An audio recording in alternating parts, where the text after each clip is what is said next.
Comment trader et analyser un marché qui est sur ses plus hauts historiques? C'est ce qu'on va voir dans cette vidéo, parce que trader un marché qui est sur ses plus hauts historiques, c'est pas toujours hyper évident. On peut se dire, est-ce que ça va aller plus haut? Ça peut pas aller plus haut, ça va corriger. Il peut y avoir plein de biais psychologiques. Et donc, dans cette vidéo, on va voir ensemble les différents biais psychologiques, comment analyser et comment trader sereinement un marché qui est sur ses plus hauts historiques. Donc, bonjour à toutes et à tous, c'est Gaëtan de Tradox. J'espère que vous allez bien et bienvenue pour l'avant-bourse du mois de février.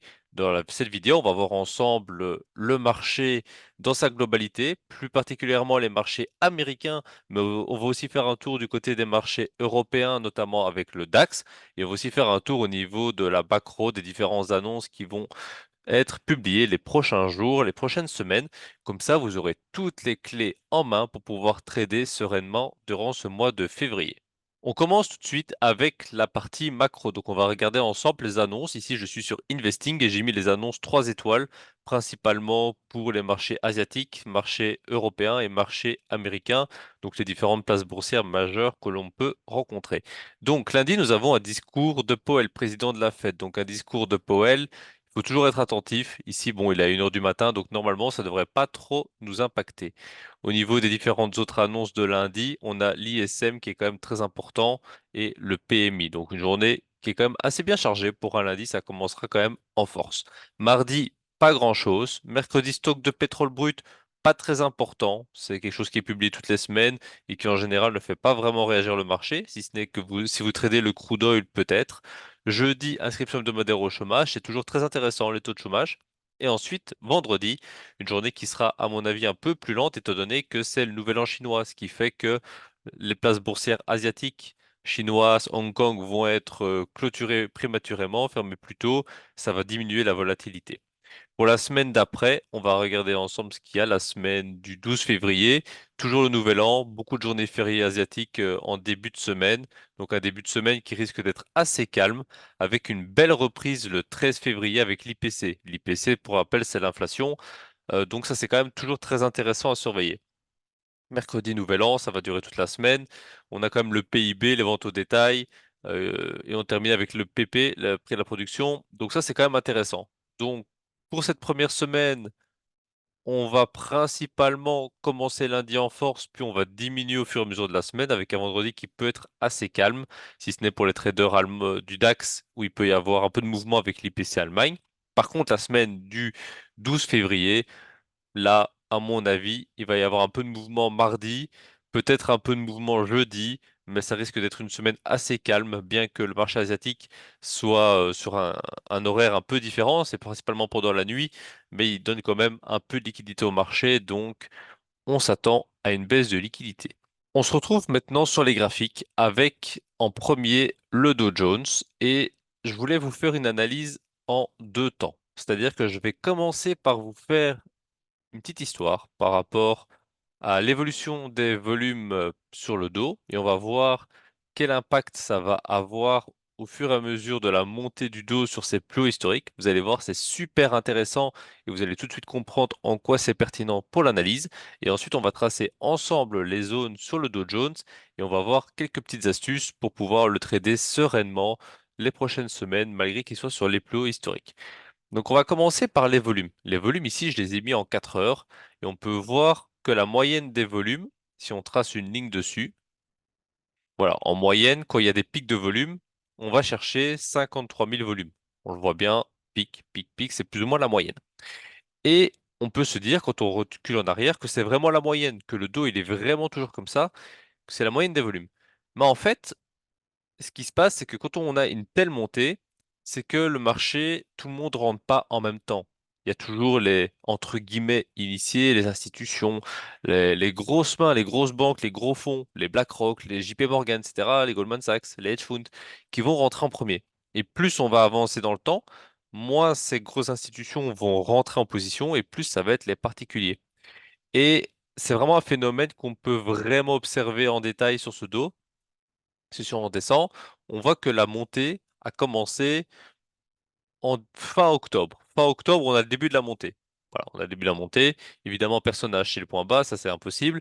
Mais si on regarde les volumes, par contre, là c'est intéressant. On voit que si on regarde sur la partie gauche, vraiment regardez ici en bas à gauche, on voit que la moyenne est respectée. La moyenne est vraiment respectée tout le temps. Et ensuite, on a cette phase ici où vraiment on est parti chercher des plus bas et on a eu des gros spikes de volume. On voit qu'on a eu une volatilité qui était vraiment plus grosse. On va tracer une ligne de notre couleur sur la moyenne de cette période-là et on va tracer un rectangle pour définir cette période. Voilà, comme ceci. On voit que durant cette période-là, donc la période où on a fait entre guillemets le double bottom, qu'on a été chercher les points les plus bas, on a eu une accélération des volumes, ce qui est quand même assez conséquente. On passe de 53 000 à 83 000. Alors cette analyse, vous pouvez la faire sur le Nasdaq, vous pouvez la faire sur le SP, sur le DAX, quasiment tous les marchés ont fait ce point bas en fin octobre avant de commencer à démarrer le bull run. Et là, on voit vraiment qu'il y a eu une grosse accumulation de volume et qu'ensuite, plus le temps passe, plus les pics de volume, bah, ils vont diminuer. Et donc, ça, c'est super intéressant. Pourquoi? Parce que quand on trade un marché américain, un indice plus particulièrement, surtout en scalping, un facteur vraiment prédominant de votre stratégie, ça doit être la volatilité. C'est-à-dire que vous ne pouvez pas travailler pareil à un marché qui est plus ou moins volatile, qui est plus ou moins liquide. Il faut s'adapter. Et c'est vraiment sur ce point-là qu'il faut s'adapter. C'est sur le point de la volatilité, de la liquidité. Parce qu'un marché volatile, qui a beaucoup de volume, qu'est-ce que ça veut dire?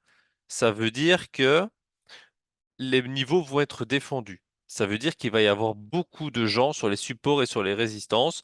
Et donc, potentiellement, on peut s'attendre à des rejets nets. On peut s'attendre aussi à ce qu'il y ait des grosses prises de bénéfices par moment et que donc les rejets soient assez violents. Donc, potentiellement, quand on va augmenter les volumes par prix plus précisément, on va avoir des niveaux qui vont être mieux défendus.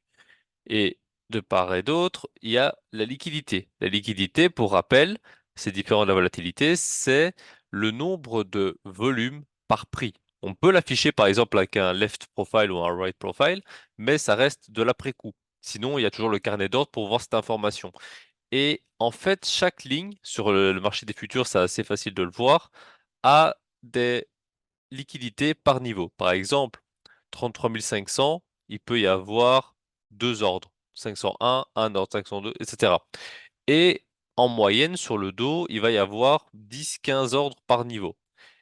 Surtout quand il y a du monde sur le marché. Par contre, moins il y a de monde sur le marché, moins il y a de liquidité. C'est-à-dire que moins il y a, on est sur la phase ici en haut, on voit que les volumes sont parfois assez faibles, moins il y a de gens par ligne. Donc ça veut dire quoi? Ça veut dire que les niveaux mineurs vont être moins respectés. Les niveaux majeurs sont toujours intéressants. On peut le voir ici, par exemple, le niveau de support. Les niveaux majeurs sont toujours très bien respectés. Par contre, les niveaux mineurs seront beaucoup moins défendus. Ça, c'est la première chose. La deuxième chose aussi, c'est que, imaginons, on a sur chaque prix 1, 0, 2, 2, 1. Par rapport à 10, 10, 15, 15, 15, 10, 10, 15, 15. Ben, qu'est-ce que ça fait comme différence? Grosse différence, c'est que, imaginons, j'ai un peu de sous. Je peux acheter 15 contrats. Sur un marché bien chargé, avec 15 contrats, si j'ai 10, 10, 10, 15, 15, 15, 15, 15, je vais faire bouger le prix de un point, un tick ou de grand max. Tandis que sur un marché très peu liquide, envoyer 15 contrats d'un coup, bah si c'est 1, bah vous allez dégager 15 lignes d'un coup. Donc vous allez faire varier le prix de 15 points d'un coup. Qu'est-ce que ça veut dire? Ça veut dire que pour ceux qui ont des gros pouvoirs d'achat, c'est un marché qui est très facile à manipuler. Très très très facile.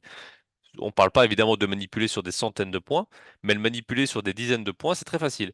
Et d'ailleurs, on a pu observer cette semaine, si vous étiez un peu attentif sur le Dow Jones par exemple, que parfois une personne envoyait 20 à 30 contrats, ce qui pour le Dow n'est pas encore immense, c'est pas encore des grosses fortunes, et malgré tout, ça faisait décaler le marché de 15-20 points.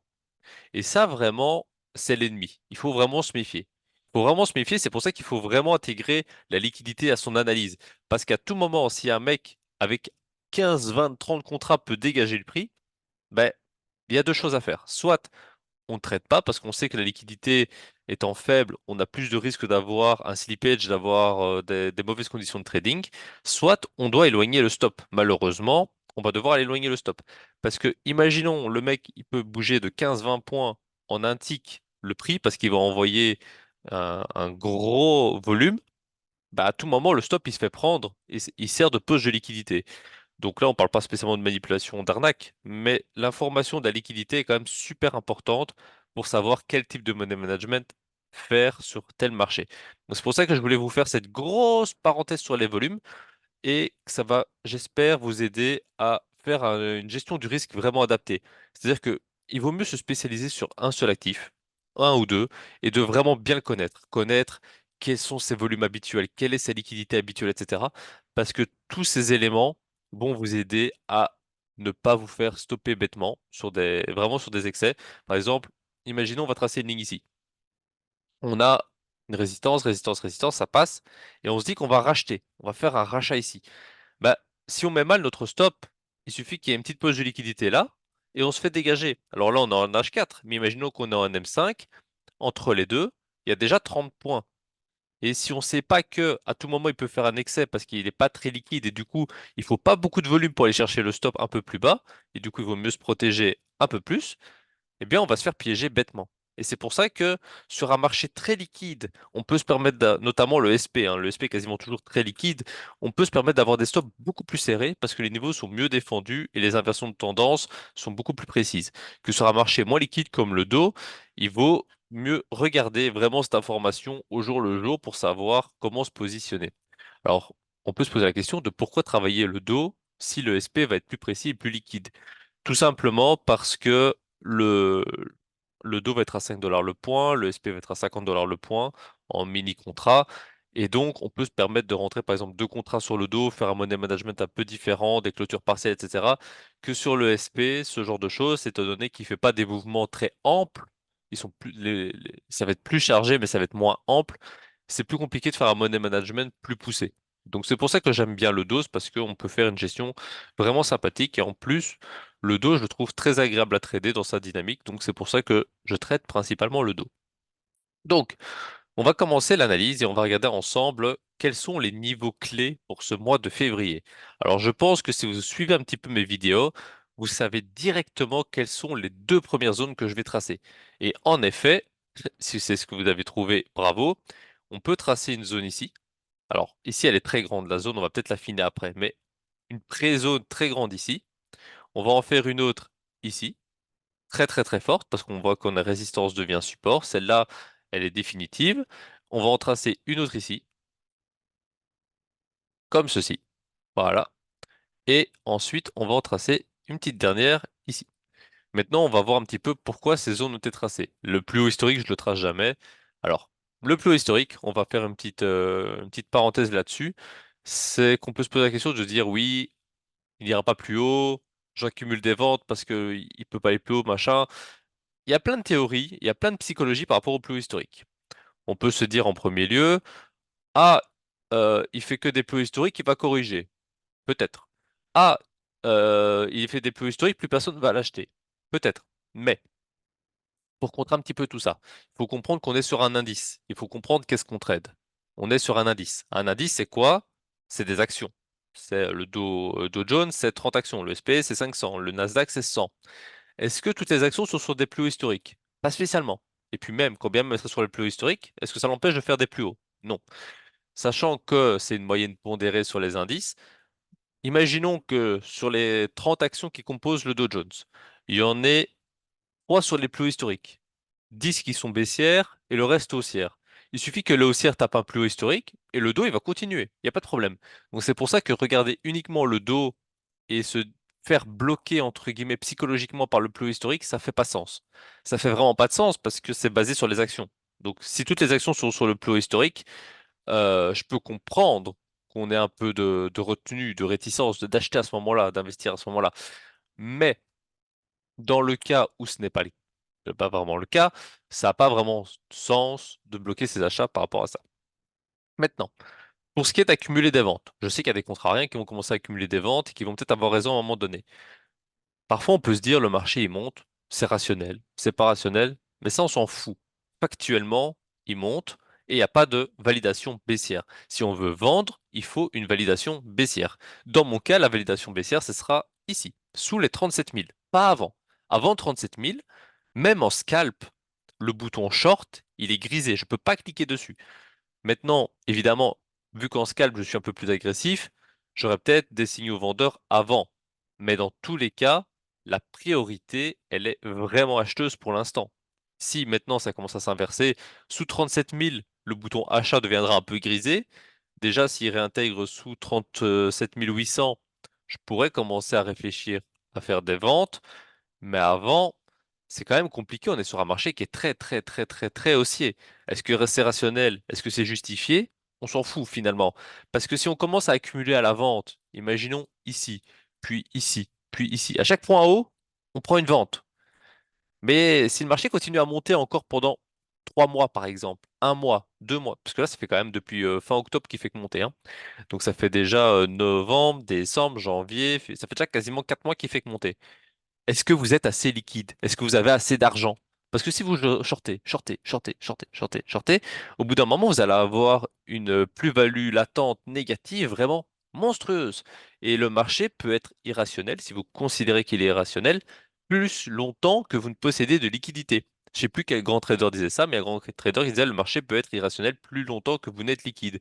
Ce qui veut dire concrètement que bah, s'il continue à monter pendant 5 mois, est-ce que vous avez les reins suffisamment solides pour encaisser ça, pour enfin gagner en short? Et puis même, est-ce que ça fait vraiment du sens de vouloir shorter tout le temps alors qu'il fait que monter? Non, vraiment pas.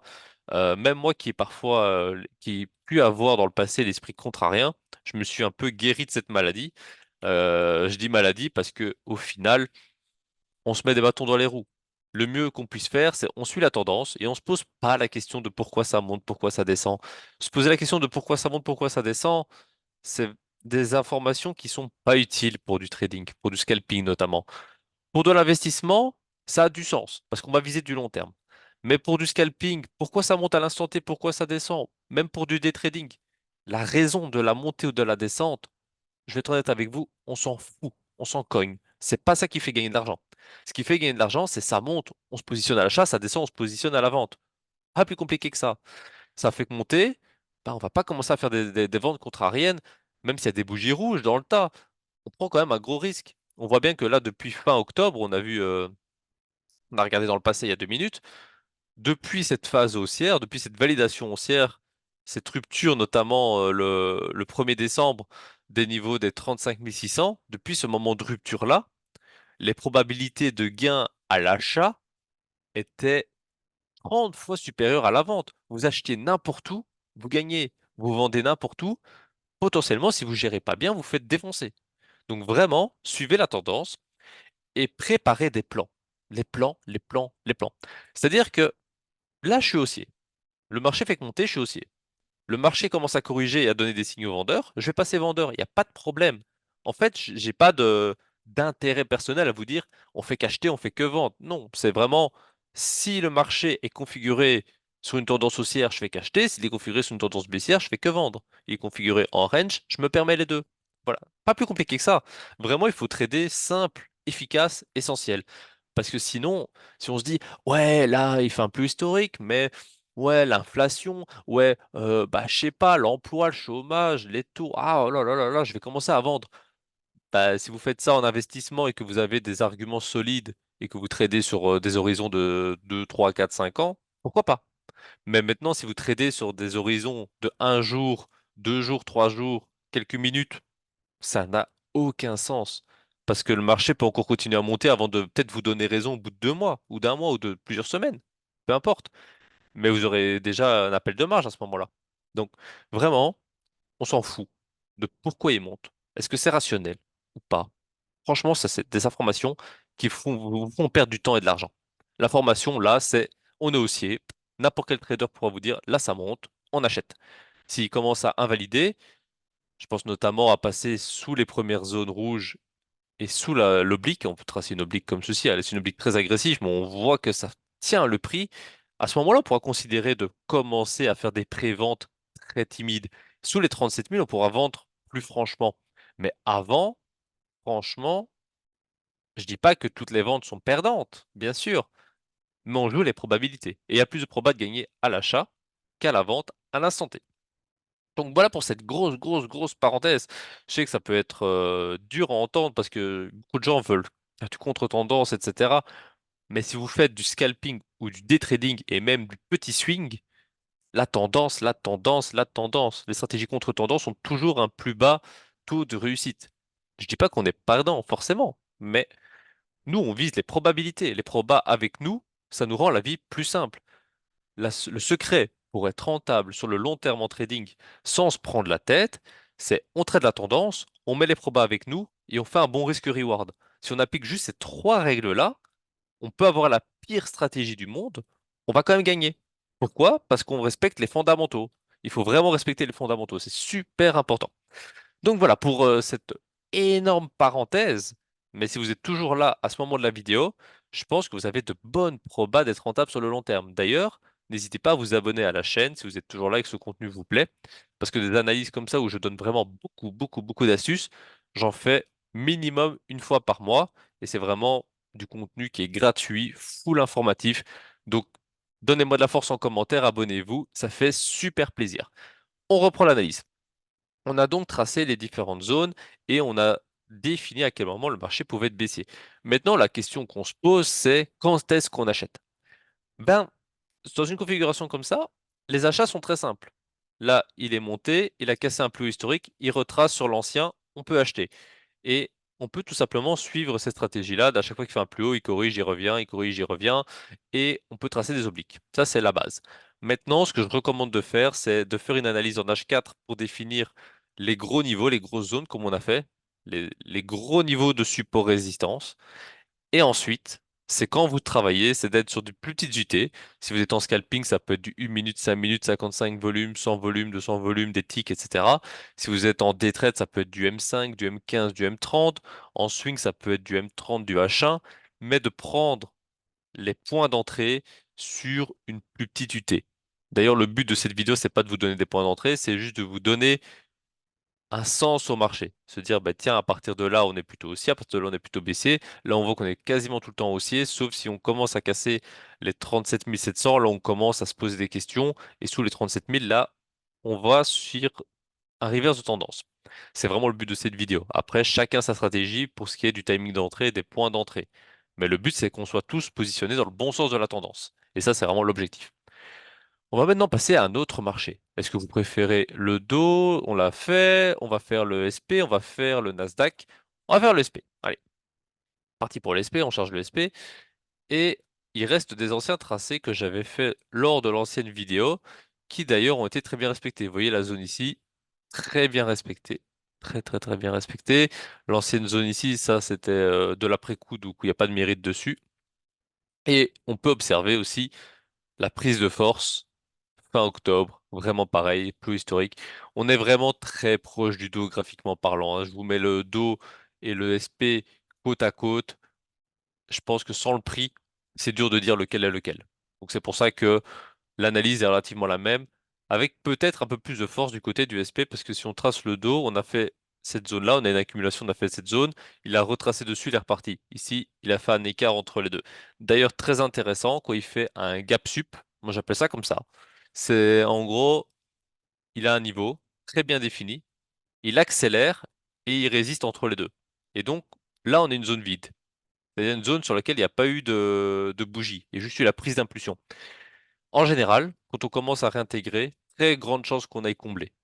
Parce que en général, il y a moins de volume sur la montée, et du coup, il y a des trous de liquidité et on va les combler. Donc de grosses probas que si on casse les 842, je vous le dessine comme ça, on ne pourra pas dire que je l'ai pas mis. Grosse proba qu'on aille à minima ici. Minima là. Donc ça, c'est pour le SP. Alors, comment est-ce qu'on peut analyser le SP? Globalement, comme le dos, on priorise les achats. On peut se poser la question, c'est très intéressant de le faire, à partir de quand est-ce qu'on n'est plus acheteur? À partir de quand est-ce qu'on n'est plus full haussier? À partir de quand est-ce qu'on devient vendeur? On peut vraiment se poser toutes les questions. Alors, déjà, pour moi, le gros niveau, c'est celui-là, 4600. 4600, ça c'est sûr et certain. Pourquoi ce niveau? Parce qu'en fait, on voit que ici à gauche, on a un énorme top. Back to July 2023. Ensuite, on a la prise de force, on hésite et on éclate ici. Donc toute la pression haussière s'est fait ici.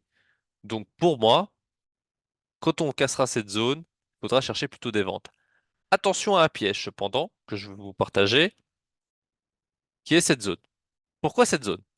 On voit qu'on a des rejets ici, mais c'est pas ça qui va nous intéresser. Ici, on a l'accumulation et on explose.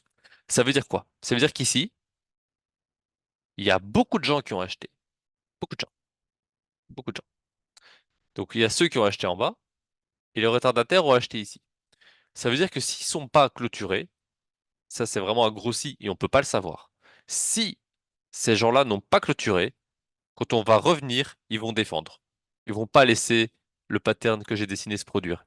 Au mieux, ils vont racheter ici et ça va remonter. Donc, on peut pas savoir. Mais on est attentif. On a l'information, on le note. Par contre, si on casse cette zone-là, là, il y a plus d'espoir, hein. Là, c'est directement les 400, hein. C'est directement. Au niveau des achats, où est-ce qu'on achète? Ça, une fois de plus, chacun sa stratégie. On va pas faire, c'est pas le but de la vidéo. Le but de la vidéo, c'est de se dire, de là à là, on est plutôt acheteur, de là à là, on est plutôt vendeur, et ensuite, bah, notre stratégie nous permet de prendre les trades. Ça, c'est quelque chose qu'il faut dissocier. Il y a beaucoup d'influenceurs qui vous disent, ouais, là, c'est le point d'achat, là, c'est le point de vente, qui vendent des signaux. En fait, ce qui est important, c'est de définir le marché, de segmenter le marché. Je vous fais ça dans un espace vide. C'est que le marché, on va dire que c'est ça. Et en fait, il faut se dire, dans ce segment-là, je prends que des achats. Dans ce segment-là, je prends que des ventes, parce que c'est la tendance haussière, c'est la tendance baissière. Et dans le segment central, je me permets les deux, en fait. Pourquoi est-ce qu'on fait ça? Tout simplement pour être juste dans la tendance. Parce qu'en fait, la stratégie, tout le monde peut avoir une stratégie différente. Si par exemple, on a 100 stratégies différentes dans la zone verte et que c'est 100 stratégies qui donnent des achats, les probas de réussite sont énormes.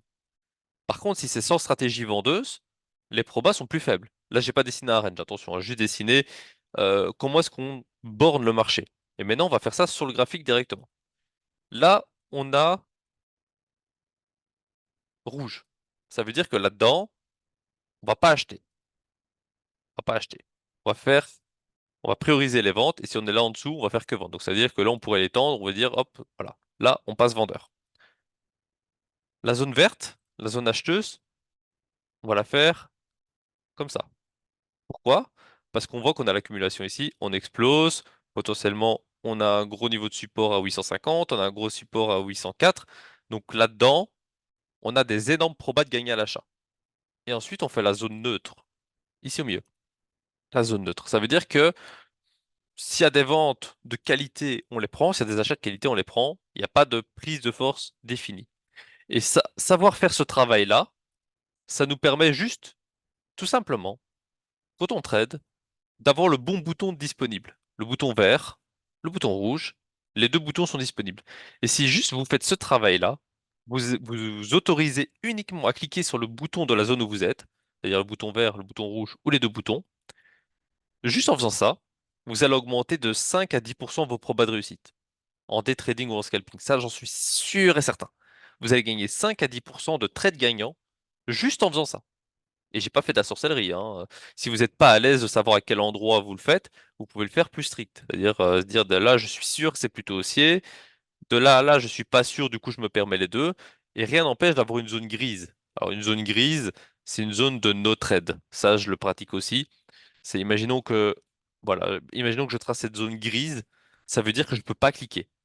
Ça, c'est un travail que si vous parvenez à le faire, au début, c'est pas facile parce que sans expérience, on ne sait pas à quel moment on est acheteur, vendeur, etc. Mais en faisant ce genre d'analyse tous les jours, franchement, tous les jours, ça prend un quart d'heure. Un quart d'heure par jour pour devenir trader. Alors, évidemment, là, je suis pas en mode je vends du rêve, hein. C'est un quart d'heure par jour pour savoir à quel moment on est acheteur, quel moment on est vendeur, hein. Et ben, au bout de 2, 3, 4 semaines, vous avez le même niveau que moi pour ça. Vraiment, hein, c'est pas plus compliqué que ça. Surtout si vous regardez mes vidéos, alors vous avez toutes les clés en main. Si en plus vous regardez mes vidéos, vous avez vraiment toutes les clés en main. Donc vraiment, définir à quel moment vous êtes acheteur, à quel moment vous pouvez acheter, à quel moment vous pouvez vendre, au-delà de la stratégie, parce que la stratégie c'est quelque chose de très personnel, hein, même si moi j'enseigne une stratégie plutôt passe-partout, en général, après on va travailler dessus pour l'individualiser. C'est-à-dire que de base, je donne une fondation et ensuite, durant des séances de coaching, on va personnaliser la méthode pour que ce soit vraiment individuel. Parce qu'on n'a pas tous la même psycho, on n'a pas tous les mêmes journées, les mêmes disponibilités, etc. Donc même si ma méthode Trade Scalping C'est une base commune pour tout le monde. Après, je suis très ouvert à faire du sur-mesure avec la personne en accompagnement pour pouvoir vraiment avoir une stratégie sur mesure pour chaque personne. Ça, c'est très important. Mais la stratégie, c'est la cerise sur le gâteau. Parce que si on a une stratégie qui fonctionne, mais qu'on ne la contextualise pas, c'est-à-dire que, imaginons ici, on cherche que des ventes, on a beau avoir la stratégie qui donne des points de vente, bah, on a quand même moins de probas. Imaginons que la stratégie de base, elle a 60% de réussite. Ah bah, le fait de la rentrer dans un contexte, comme par exemple ici, l'achat, on passe à 70%. On la rentre dans un mauvais contexte, ici des ventes, on passe à 50%. C'est là que les variations d'une stratégie se font. C'est dans le contexte. Donc très important, contextualiser votre stratégie, votre analyse, pardon. C'est très important. Donc voilà, vous avez mes zones pour le SP, je vais en tracer une troisième ici, évidemment. Pourquoi? Ben, tout simplement parce qu'on a un double blocage, accélération, on voit que ça travaille dessus, on voit que ça reprend ici en pic dessus, donc très intéressant. Donc on a fait le travail des zones, on a regardé sur le SP, on a regardé sur le dos, maintenant je vous invite à m'accompagner sur le Nasdaq. Et déjà là, la vidéo commence à durer un petit temps, il y a quand même pas mal d'informations qui sont données, j'espère que ça vous plaît, n'hésitez pas si ce n'est pas encore fait à mettre le petit like, comme ça je serai un peu plus référencé, ça fait toujours plaisir, parce que je sais que je fais du contenu qui est très niché, hein, c'est vraiment destiné aux gens qui veulent vraiment gagner en trading, c'est pas en mode vente du rêve, tu vas faire 10K par jour, 10K par mois, non, non, c'est vraiment full réaliste, donc je sais que je touche moins de gens, mais au moins je dors bien la nuit parce que c'est du contenu full honnête. Donc, on va maintenant attaquer le Nasdaq. Le Nasdaq, qui globalement a la même tête que les autres, hein. On prend le octobre, on monte, c'est parti. Donc, globalement la même tête. Donc, on va tracer les zones comme sur le SP. Je dis comme sur le SP parce que c'est pareil. On est ici, on monte, on est une deux zones ici, on est à la prise de force ici qui était déjà dessinée. Voilà, aussi simple que ça. Maintenant, le vrai travail, c'est à quel moment on a les grosses tendances. Alors, si vous êtes débutant, vous vous dites, bah, ici en dessous, c'est d'office vendeur. OK. Maintenant, on va regarder un peu plus et on va étendre la zone vendeuse. Pourquoi on va l'étendre? Tout simplement parce que pour moi, on peut la mettre comme ça assurément. Parce que, comme sur le SP, on a un point bloquant ici, on y va, on accumule et on part. Ça veut dire qu'il y a peut-être des gens qui vont racheter dans la zone d'accumulation, mais en dessous, c'est quasiment sûr que c'est fini. Ça, c'est pour la zone rouge. La zone verte, je vais la mettre comme ceci. Pourquoi je la mets comme ceci et pas plus bas? Parce qu'ici, on a un gros support. Et si on passe en dessous, je suis pas convaincu qu'il faut faire que des achats. Et ensuite, on va tracer la zone mix. La zone mix, vous vous attendez à voir ça, je pense. Mais, en réalité, on va faire comme ça. Pourquoi? Bah, en fait, et même à l'intérieur d'une zone, on peut faire des zones. C'est-à-dire que là, on est en H4. Et à l'intérieur du H4, on peut refaire des zones. Imaginons, je suis dans une zone verte, en passant en M30, je peux recolorer entre vert et gris et se dire, bah tiens, là je fais que des achats et là, bah c'est moins bien. Par exemple, on peut se dire, la partie basse, j'adore l'acheter, la partie hausse, je vais plutôt la mettre en gris pour pas trop acheter. Ça peut se faire aussi. Maintenant, ici, on fait les grandes lignes. Pourquoi est-ce que j'ai pas inclus ce segment-ci? Parce que c'est une grosse phase d'accumulation. Vous allez dire, celle-là aussi, c'est une phase d'accumulation. Donc, qu'est-ce qui différencie ces deux mouvements? Structure, d'un point de vue structure, c'est les mêmes. On accumule, on monte, on accumule, on monte. Donc pourquoi est-ce que dans celui-là, j'accepte les trades, dans celui-là, c'est une zone grise, je prends pas de trade. On va mettre en orange, allez hop, voilà. Pourquoi là, je prends pas de trade? Parce qu'en fait, la zone d'accumulation, une fois qu'elle est cassée, elle sert de prise de force. Ici, on voit qu'elle est cassée, elle sert de prise de force, ça veut dire qu'on est à l'achat. Sur la réintègre, ça veut dire qu'on perd de la force. Donc potentiellement, les achats fonctionnent, les ventes fonctionnent. Mais si on réintègre la avant, avant dernière accumulation, ben, potentiellement, on est déjà dans le rouge. Mais on sait qu'il y a des gens qui peuvent racheter. Donc c'est pour ça que je la mets en no trade. Parce que à la fois on a pété l'accumulation ici, donc dans tous les cas, on n'est plus acheteur. Donc si on devait mettre une couleur, ça serait rouge à ce moment-là. Mais on a potentiellement beaucoup de gens qui vont racheter. Donc, je préfère dire no trade. Ça, c'est vraiment pour jouer à la sécurité. Maintenant, propre à chacun, on va jouer à la sécurité. Comme ça, vous avez un petit peu vu pour le Nasdaq l'analyse, vraiment très propre très très similaire aux autres US. On a vraiment un plan qui est très similaire sur le Nasdaq et le SP. Le dos est un peu plus propre pour le coup, parce qu'on n'a pas ce trou ici, le trou de liquidité, parce qu'on voit que ça fait une impulsion. Donc voilà pour les marchés US. Si vous avez des questions, parce que je sais que là, la vidéo elle est très très très dense et que si vous êtes encore débutant, ça peut être difficile à suivre, n'hésitez pas à me les dire en commentaire. Je vous répondrai dans tous les cas. Donc demandez-moi en commentaire. Et on va faire un petit tour sur le marché européen, le DAX. Normalement, j'avais des zones que j'avais tracées il y a longtemps, très très très longtemps, et qui n'ont pas été retracées. Ouais, les zones n'ont pas servi parce que le marché il est juste monté. Donc forcément, les zones n'ont pas été utiles. Donc, on va faire le même travail. Il n'y a pas de raison qu'on fasse autrement. Et donc, on a le trou ici qui est, vous l'aurez deviné, octobre. Et c'est très différent des marchés US. Marché US, on monte, on consolide, on monte et on continue comme ça. Marché allemand, on monte et on monte plus. Ça va rendre le travail beaucoup plus simple parce que c'est un range. Donc concrètement, on a les points hauts, on a les points bas et on a en plus les points bas qui coïncident avec ceci. Donc ça, c'est magnifique. Et on a ce point-ci qui est le point de prise de force qu'on avait vu sur les autres marchés US. On voit qu'on a le V, qu'on accumule et qu'on part. Si vous vous souvenez, il y a 2 secondes sur le standard et sur le Nasdaq, on accumule et puis on part. Ce qui fait que on va faire le même travail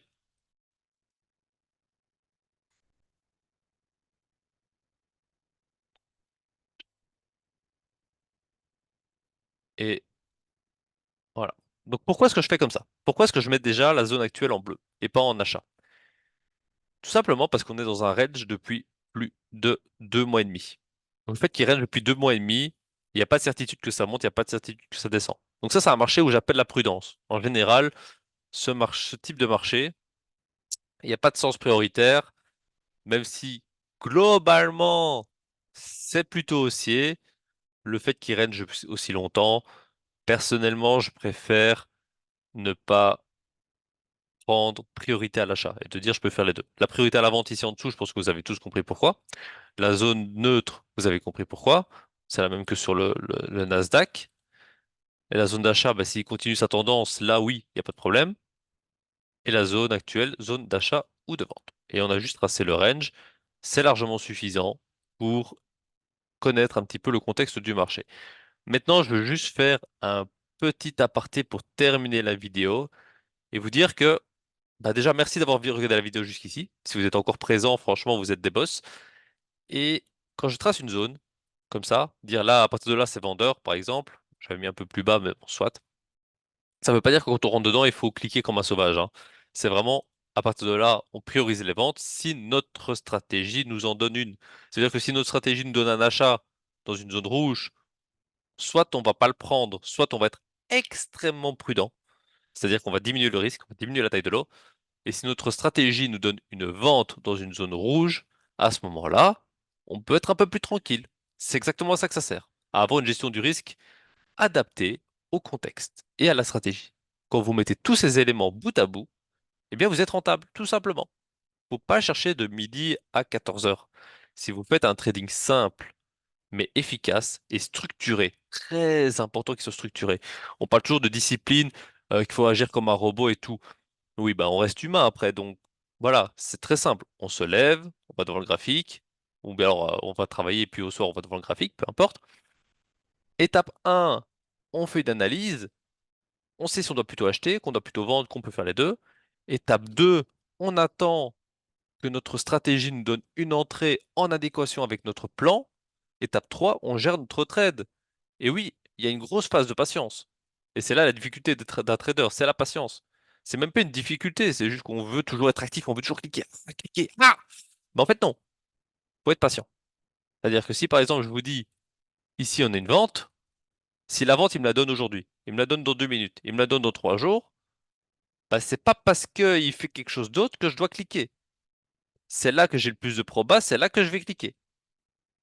Je clique toujours là où j'ai le plus de probas. Et si vous cliquez pas là où vous avez vos probas, je vais pas vous insulter, mais c'est stupide. Parce que franchement, vous avez un pattern à 80% de chances de réussite. Et vous savez que si vous le respectez pas, vous êtes plus qu'à 60 ou à 40 ou à 20. Pourquoi vous le faites? Votre but, c'est quoi? C'est gagner de l'argent ou c'est d'avoir des sensations? Si vous voulez des sensations, il y a Disneyland Paris. Si vous voulez gagner de l'argent, il y a le trading.